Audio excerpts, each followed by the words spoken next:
Ahmedabad LD engineering કોલેજમાં મતગણતરીને લઈ તૈયારીઓ પૂરજોશમાં. અમદાવાદમાં એલડી એન્જિનિયરિંગ કોલેજમાં મતગણતરી યોજનાર છે, જેને લઈ તમામ તૈયારીઓ કરી દેવામાં આવી છે. આગામી 4 જૂન મતગણતરીના વહેલી સવારથી શરૂ કરવામાં આવનાર છે. આ માટે થઈ અધિકૃત લોકો જ મતગણતરી કેન્દ્રમાં પ્રવેશ મેળવે માટે થઈને વ્યવસ્થા ગોઠવવામાં આવી છે. લોકસભા ચૂંટણીની મતગણતરીને લઈ તૈયારીઓ પૂરજોશમાં કરી દેવામાં આવી છે.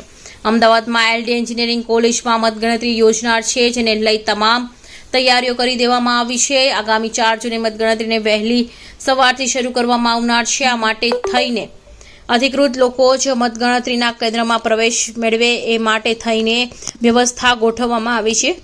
શાંતિપૂર્ણ રીતે મતગણતરી યોજાય એ માટે સુરક્ષા વ્યવસ્થા પણ ચુસ્ત કરવામાં આવ્યો છે.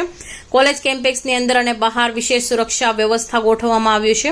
કેમ્પસને સીસીટીવીની સજ્જ રાખવામાં આવ્યું છે.